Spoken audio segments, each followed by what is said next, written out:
As a seasonal worker, this time of year can get a little bit stressful. It starts to get a little harder to stay in the moment and a little easier to get caught up in a loop of worries about the impending layoff and off season. Off season is also wonderful, but there is a lot to consider. Finances, housing.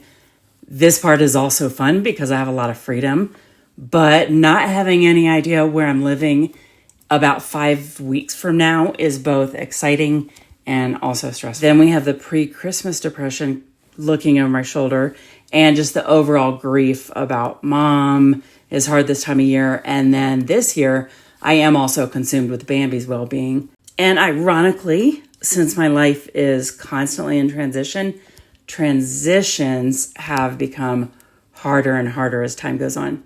I wouldn't change any of this. I'm just making an observation.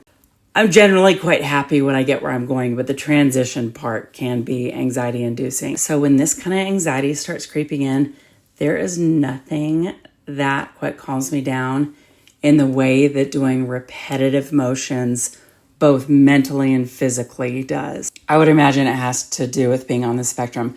But so things like sorting these markers by color and reorganizing them a couple times calms me in such a specific way.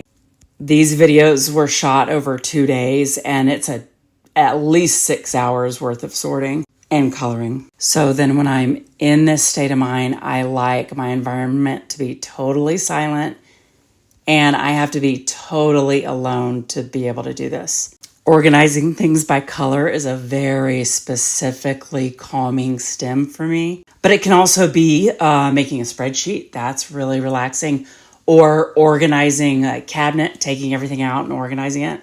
That does not mean I'm an organized person. It's just the repetitive motion helps so much. The repetitive motion combined with the silence just really helps me process. It kind of reminds me of when you're a kid and your mom's driving and she's like, turn down the radio, I can't see.